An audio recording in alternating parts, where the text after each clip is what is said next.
Isabella had always been the picture-perfect stepmother, warm smiles, Sunday dinners, and polite conversations, but behind closed doors, her obsession with her teenage stepson Ethan spiraled into a deadly secret that would leave an entire neighborhood in shock. Heather Jameson always seemed like the perfect wife on the outside. Her blonde hair was always styled just right, her nails freshly painted, and her smile never left her face. When she walked through the quiet neighborhood in Minnesota, she waved at the neighbors, brought cookies to the school fundraiser, and posted cheerful photos online with captions about family and happiness. But inside the Jameson home, the picture-perfect life was cracking. Heather was Doug's second wife. He married her 5 years after his divorce, when he was looking for companionship and someone to help raise his teenage son, Tyler. Doug worked long hours as a senior accountant, rarely home before sunset. Heather, 20 years younger, stayed home. She didn't need to work. Doug gave her everything: money,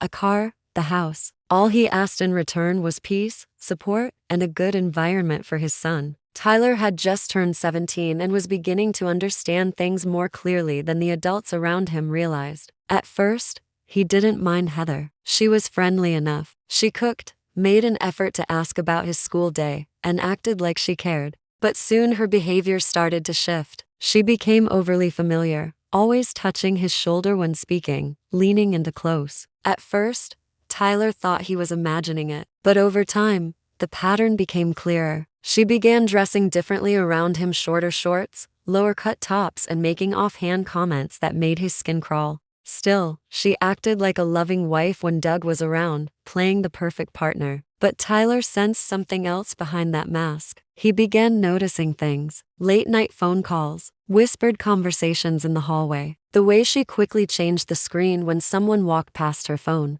Then there were the times Doug would work overnight during tax season, and Heather would suddenly go out to get groceries but return with nothing in hand. One night, Tyler decided to follow her. She left the house at 9:45 p.m., dressed up in a tight black dress, and drove to a park on the other side of town. Tyler waited 10 minutes before following. He parked a few cars down and stayed hidden. Heather wasn't alone. A tall man in a hoodie appeared from behind the trees. He walked directly to her car and got in on the passenger side. Tyler's heart pounded as he watched through the windshield. The man leaned in and they kissed. Not just a peck. It was long, passionate, and full of something Tyler couldn't describe but knew wasn't just a fling. Heather ran her fingers down the man's chest, laughing. Then the headlights flicked off. Tyler took a few quick photos on his phone. It was blurry, but it captured enough. Heather was cheating on Doug. Tyler didn't sleep that night. He lay in bed replaying the scene in his head. His father had been nothing but kind to Heather. He had rebuilt their home after a broken marriage.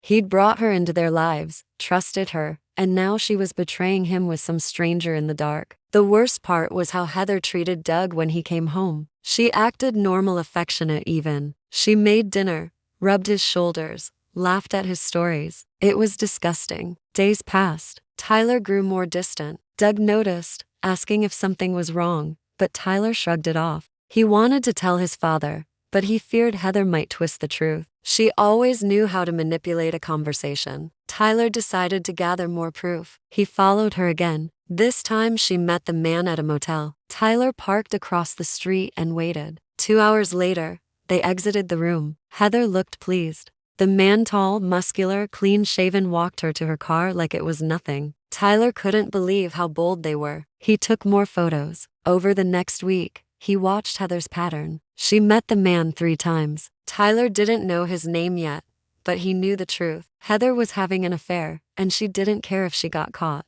She was playing a dangerous game, and Tyler knew it wouldn't end well. He finally printed the photos and brought them to Doug. When he sat his father down and showed him the pictures, he expected anger or shock. But Doug just stared at them in silence. He didn't ask questions. He didn't cry. He didn't even react. After a while, he stood up, took the photos, and left the house without a word. Tyler didn't know where he went. Hours passed. Then night fell, and Doug still hadn't returned. Tyler's chest tightened. He tried calling, but there was no answer. When Doug finally returned the next morning, his face was pale and his eyes sunken. He didn't speak much. He didn't mention the photos. He just told Tyler everything would be fine, but nothing felt fine. Heather acted as if nothing had changed, making breakfast and humming while cleaning the kitchen. Doug didn't look at her. Tyler stayed quiet, but he knew something had shifted in his father. Something dark had settled over their house. From that day forward,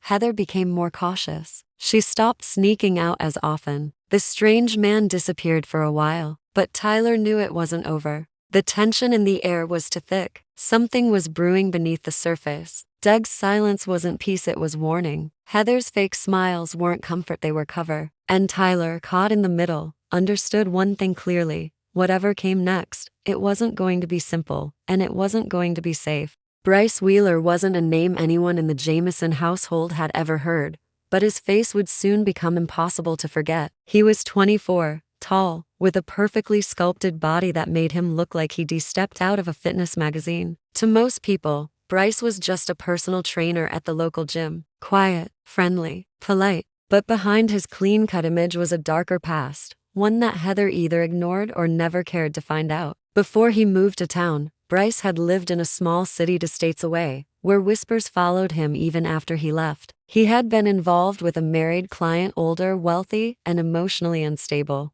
That relationship ended in tragedy. The woman was found dead from an overdose, and though Bryce was never charged, suspicions surrounded him. He vanished shortly after the investigation began, resurfacing months later in Minnesota with a new identity, a clean record, and a plan to start over. Heather met Bryce during one of her morning workouts. Doug had paid for her expensive gym membership, hoping it would help her stay busy during his long workdays. Heather and Bryce locked eyes during a training session. Within a week, they were texting. By the second week, they were meeting outside the gym. What started as casual flirting turned into a full-blown affair fueled by obsession and manipulation. Heather fed Bryce lies. She claimed Doug was abusive, that Tyler hated her, and that she was trapped in a loveless marriage with no escape. Bryce, already prone to obsession, believed her completely. The relationship turned physical quickly. They began sneaking into cheap motels on the edge of town. Heather started pushing boundaries. She spoke about a new life. She imagined running away with Bryce, but there was one problem: money. Heather didn't work. She had no savings of her own. Everything belonged to Doug. The house, the cars, the accounts. Without Doug, she had nothing. And with Doug alive, she couldn't have the life she promised Bryce. That's when their conversations began to shift. Heather didn't directly suggest anything at first. She hinted. She complained about how Doug would never let her go. She said she was scared of what Doug might do if he found out. She painted a picture of herself as a victim, helpless and desperate. Bryce, eager to be her savior, began to consider drastic options. The idea of removing Doug started as a fantasy. Then it turned into something real. Heather didn't just sit back and wait. She began preparing. She paid attention to Doug's schedule. She noted which days he worked late. She unlocked the side door to the garage and left it slightly ajar one evening. She made sure Tyler was staying over at a friend's house one night by giving him extra cash and encouraging him to get out more. Everything was calculated. Meanwhile, Tyler grew more suspicious. After showing his father the photos, he had hoped something would change. Instead, things became more tense. Doug was distant. Heather seemed calmer, more confident, like she knew something the others didn't. And Bryce, he hadn't disappeared entirely. Tyler saw him again, at the gas station, then near the grocery store, always nearby, never far. One evening, Tyler returned home unexpectedly early from his friend's place. He had forgotten his charger. As he approached the house, he noticed Heather's car parked outside, even though she'd claimed she was going to visit a friend in the city. The garage light was on. The side door was open. He paused. Something didn't feel right. He didn't enter the house. Instead, he walked around the backyard, peeking through the windows. Inside, he saw Heather on the phone, pacing. She wasn't crying. She wasn't worried. She looked angry and patient. Her voice was muffled, but her face said everything. Tyler took a step back, confused and uneasy. He left without grabbing his charger, telling himself he'd return later. But that night, Doug never came home. Heather reported Doug missing the next morning. She told police he hadn't returned from work. She acted distraught, crying on cue. She described him as depressed, stressed out, and lately acting strange. Tyler knew it was all a lie. But without evidence, no one listened to him. Heather even managed to make Tyler look like the troubled one. She told neighbors and officers that he'd been distant, aggressive, angry about the divorce, and hostile toward her for years. The police searched Doug's car, which was found abandoned near the river. His phone and wallet were missing. No blood, no signs of struggle, just an unlocked car with the keys still inside. The working theory became suicide. Heather leaned into it, crying in public and sharing old pictures of her and Doug online. She painted herself as the grieving widow, but behind closed doors, Heather was already meeting with a lawyer. She began filing for control of Doug's assets. She argued that without a body, but with evidence of mental distress, Doug's disappearance should be treated as a presumed death. She wanted access to the accounts. She wanted to sell the house. She didn't waste any time. Bryce, now emboldened, began spending more time around the property. He parked on the next street over and walked to the house at night. Sometimes he stayed until morning. Heather made sure to keep the curtains closed. She had fooled the neighborhood, the police, and almost everyone else, but not Tyler. Tyler started documenting everything. He took photos of Bryce's car. He recorded voice memos of his suspicions. He wrote down every detail he remembered from the night Doug disappeared. He began researching Bryce's name, eventually finding a few old message board posts and articles from the previous town Bryce had fled. They didn't mention him directly, but the timing and details matched. Tyler printed everything and kept it hidden in his closet. He didn't know what he was going to do with it yet, but he knew one thing with certainty. Bryce and Heather weren't finished. They had pulled off something terrible, and whatever came next would only get darker. The weeks after Doug's disappearance were slow and cold, each day heavy with unease. The town murmured about the mystery, but without a body, the shock faded quickly. Heather played the role of grieving wife perfectly. She wore black, posted long captions on social media about love and loss, and baked cookies for neighbors who offered condolences. She even held a small memorial service, complete with framed photos and a slideshow of memories that showed her and Doug smiling at beaches, restaurants, and family events. It was all for show. Tyler saw through it. Doug's co-workers at the accounting firm said they had no idea he was troubled. To them, Doug was dependable, careful, and committed. But when Heather told police he had been emotionally unstable and withdrawn, they didn't argue. The police had little to go on. With no signs of foul play and no suspicious financial activity in Doug's accounts, the case slowly began to cool. They couldn't prove Heather was lying. She had wiped away tears on television and asked for privacy. The community offered sympathy instead of suspicion. Tyler became isolated.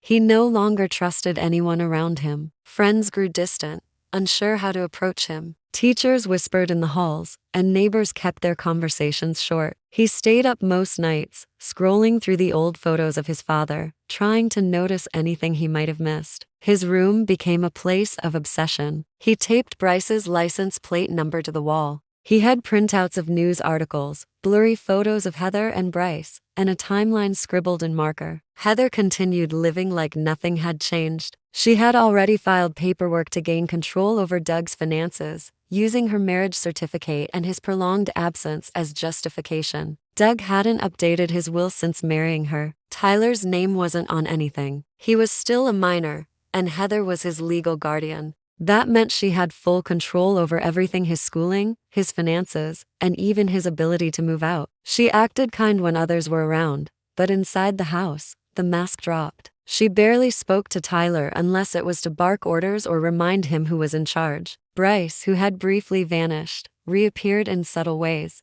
Tyler spotted him jogging past the house, walking into gas stations, and once even standing across the street late at night, smoking and watching. It was as if he wanted to be seen but not identified. Heather never admitted he was around, but his presence became undeniable. Some nights, Tyler heard footsteps outside his bedroom door, soft voices downstairs, and once, the sound of laughter, Heather's laughter at 2 a.m. It made his skin crawl. One day, while taking out the trash, Tyler noticed something odd in the garage. A faint, dried reddish-brown stain beneath a wooden shelf. It looked like someone had attempted to clean it, but traces remained. It was in the same spot where his dad had last parked. His heart began to pound. He ran back into the house, grabbed his phone, and took photos. He started documenting every suspicious thing he found. bits of missing drywall, a freshly repainted section of floor. He emailed everything to himself in case it was ever needed. The final break came during a routine construction project unrelated to the Jamesons. Two workers hired to clear out an abandoned property on the outskirts of town unearthed something while digging near an old shed. Beneath a layer of concrete was a body wrapped in a tarp.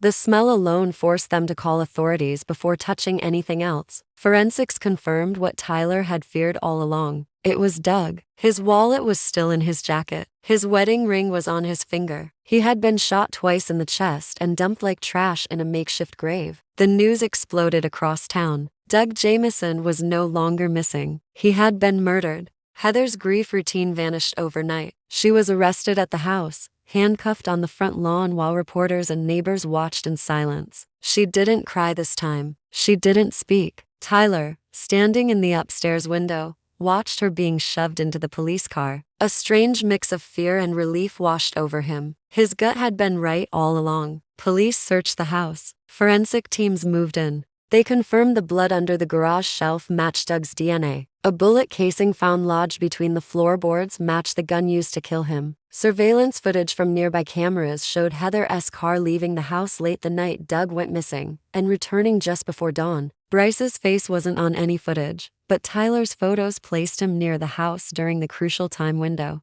A warrant was issued for Bryce Wheeler, but by the time police arrived at his rented apartment, he was gone. For days, no one could find him. He had disappeared again. The entire state was on alert. Highway signs flashed his name. His photo was everywhere. Tips came in from different towns. He had been spotted at a bus station, then at a diner, but every lead was cold by the time officers arrived. He was moving fast and staying hidden. Tyler was placed under protection. It wasn't clear if Bryce would come after him, but the authorities weren't taking any chances. Tyler was relocated to a family friend's home for safety. He was no longer just a grieving son. He was a key witness in a high-profile murder case. Then, 5 days later, Bryce was found. He had checked into a cheap motel across the border under a fake name. He paid in cash. A cleaning lady, recognizing his face from a news report, called it in. Officers surrounded the building. Bryce tried to escape through the bathroom window but was tackled in the alley behind the motel. Inside his room, investigators found something chilling: a journal filled with handwritten notes. The pages were soaked in obsession. He had written about Heather in a way that revealed a twisted version of love. He referred to Doug as an obstacle,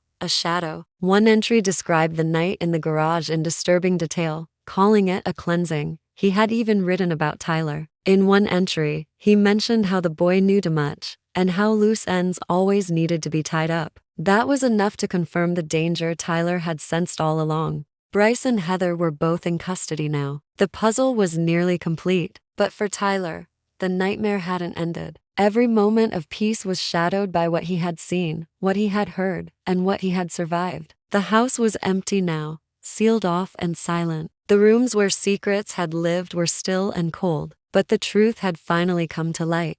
The courtroom was packed. Reporters filled the gallery, neighbors stood in the back, and every bench was filled with people eager to watch the trial unfold. The double arrest of Heather Jameson and Bryce Wheeler had made headlines across the country. A suburban stepmother accused of conspiring with her young lover to murder her husband in cold blood. It was the kind of case that captured everyone's attention. For Tyler, now at the center of it all, the trial wasn't about spectacle. It was about truth. Heather's defense team came prepared with a story. They painted her as a woman manipulated by a dangerous man. They said she had no idea Bryce was capable of murder, that she feared him, that he had isolated her and pressured her into silence. Her lawyers emphasized her lack of criminal history, her supposed devotion to Doug, and the trauma of being trapped in an abusive relationship. They claimed she had nothing to gain from Doug's death, ignoring the fact that she'd already begun transferring his assets into her name within weeks of his disappearance. But Tyler's testimony was undeniable. He took the stand calmly, describing everything he had witnessed in the months leading up to his father's death.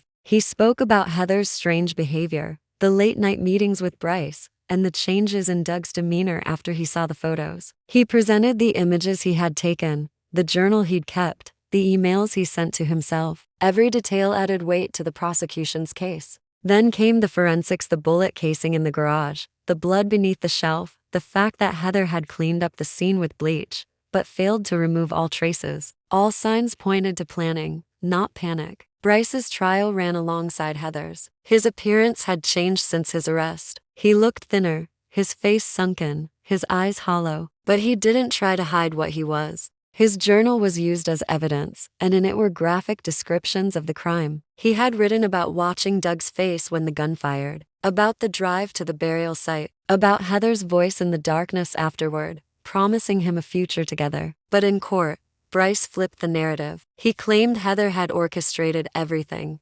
According to him, she had manipulated him into doing the killing, convincing him that Doug was abusive and dangerous. He said Heather lured Doug into the garage under the pretense of a conversation. She gave Bryce the gun, told him what to do, and helped him bury the body. He insisted that he was just a pawn in her plan, but the prosecution tore him apart. They presented his journal entries as signs of obsession. They pointed out his history with older women and how his past mirrored this case in eerie ways. In the end, neither of them could fully blame the other. The evidence showed they worked together, even if their motivations weren't equal. Heather had the motive money, freedom, and control. Bryce had the means and the desire to act. They had both lied, they had both planned, and they had both tried to cover it up. The jury took days to deliberate. The entire town seemed to hold its breath, waiting for the verdicts. Tyler sat through every moment, staring straight ahead, his hands clenched in his lap. He didn't look at Heather, not once. He didn't want to see the face that had smiled at him while hiding such evil. When the verdicts came,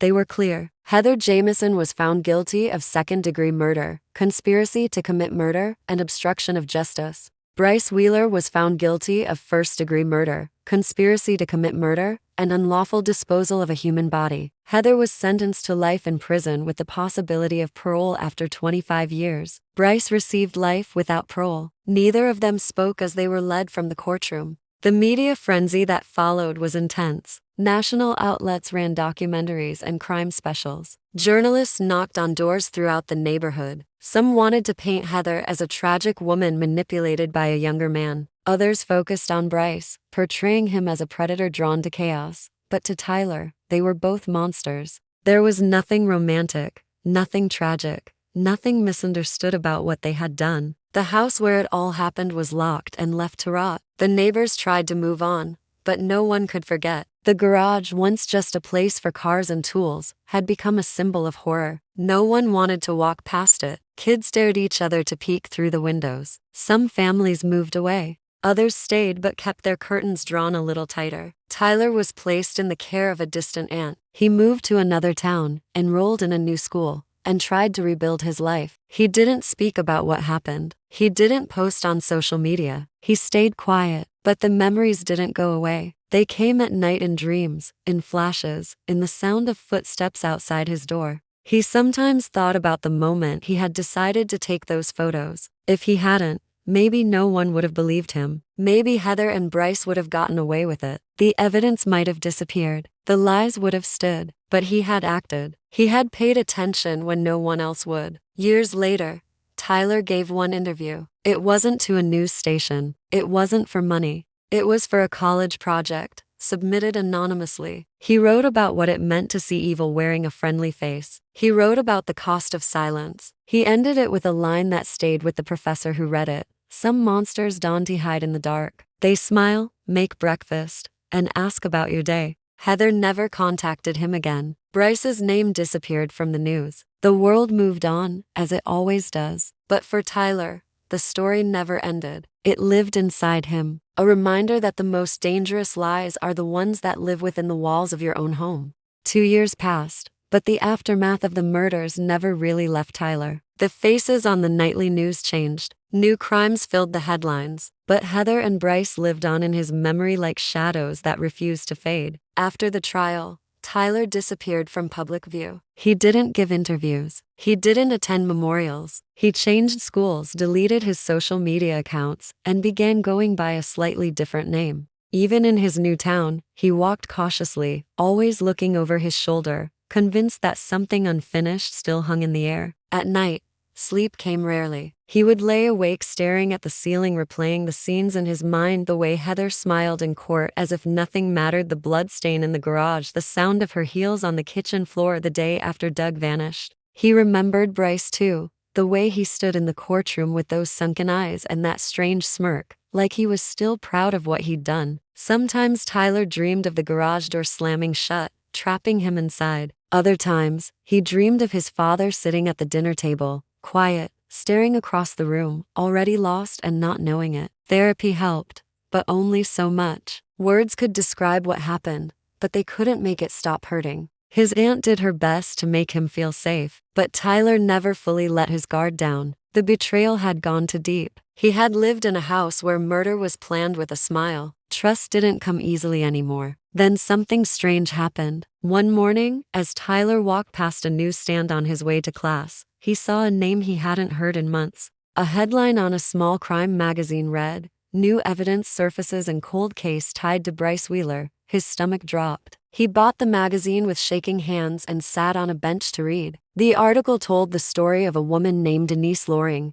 who had gone missing 3 years before Doug's murder. She had been a married client of Bryce's at the gym where he previously worked in Iowa. The circumstances of her disappearance had always seemed suspicious, but no one was ever charged. Her body was never found. Her case had gone cold, but now, investigators had reopened the file. According to the article, a woman had come forward claiming she had also been in a relationship with Bryce around that time. She had found a showbox in her attic containing dozens of old letters, some written in Bryce's handwriting. In them, he wrote about cleansing weak souls and referenced Denise by name. He spoke of feeling watched and needing to erase what was broken. Investigators obtained a search warrant and began searching new locations around the area where Denise had disappeared. Tyler kept reading, his heart pounding. The article mentioned that police were re-examining all cases involving missing women who had any connection to Bryce, including ones dismissed at the time. A statement from a local investigator read, "We believe Bryce Wheeler may have been involved in more than just one murder. This could be bigger than we originally thought." Tyler sat frozen. The man who had helped kill his father might have been a serial predator hiding in plain sight for years. His stomach churned as he realized the full weight of what Heather had stepped into. She hadn't just fallen for a younger man. She had partnered with a dangerous, manipulative killer who had likely done this before and probably would have done it again. In the weeks that followed, more articles surfaced. A construction crew found human remains buried near a hiking trail not far from where Denise's phone had last pinged. DNA confirmed it was her. She had been buried under stones and brush, her wrists bound. The killer had left no identification, but investigators pointed to the writings in Bryce's letters. His phrases mirrored the crime scene exactly. In one letter, he described covering soft skin with cold stone. That phrase had matched nearly word for word the physical condition of Denise's grave. Police announced that new charges would be brought against Bryce. Even though he was already serving life without parole, they wanted the full truth out. Tyler followed every development closely. He clipped the articles, printed out headlines, and highlighted names. In a strange way, it helped him feel connected to his father. Every time another piece of Bryce's past came to light, Tyler felt like his dad was being vindicated all over again. One morning, Tyler received a letter in the mail with no return address. Inside was a single sheet of paper. Typed words read, "You are the only one who saw her for what she really was." That was it. No name, no signature, nothing else. Tyler reported it immediately, fearing it might be a threat. The police took the letter and launched a small investigation, but they never determined who sent it. It could have been a sick prank, or it could have come from someone connected to Heather or Bryce. Tyler would never know, but it rattled him deeply. Later that year, Heather gave an interview from prison to a journalist writing a book about suburban crimes. In the interview, she described her life with Doug as suffocating and said she had been misled by someone who promised her freedom. But she never took responsibility. She never admitted guilt. She played the victim again, trying to rewrite history with her version of events. The interview made national news for a week. Tyler refused to watch it. He couldn't stand to hear her voice again. By the time Tyler turned 20, he had changed completely. He no longer feared what might come from the past. Instead, he used it to fuel his future. He began studying criminal psychology. He wanted to understand how people like Heather and Bryce thought. Not because he sympathized with them, but because he knew the only way to stop monsters was to recognize them before they smiled at you. He started writing anonymously for true crime blogs, sharing details from cases that never made the news. Over time, he earned a following. His insights were sharp, clear, and always accurate. But he never shared his own story, not under his real name. Doug Jamison's gravestone sat beneath a large oak tree in a quiet cemetery, far from where he died. Tyler visited once a year, always on the same day. He never brought flowers, only silence. He would sit on the bench nearby, close his eyes, and picture his father's calm voice, his warm laugh, and the man who had always believed in second chances. Even after death, Doug remained the only anchor Tyler had. The story of the stepmother and her sick affair faded from the headlines. The world moved on, but for those who remembered, it remained one of the darkest examples of how love, when twisted by lies and obsession, could turn deadly. Heather and Bryce were forgotten by most, but not by Tyler. For him, the wounds remained deep, but the truth once hidden behind a suburban fence and a perfect smile had finally been brought into the light. And that was something no one could bury again.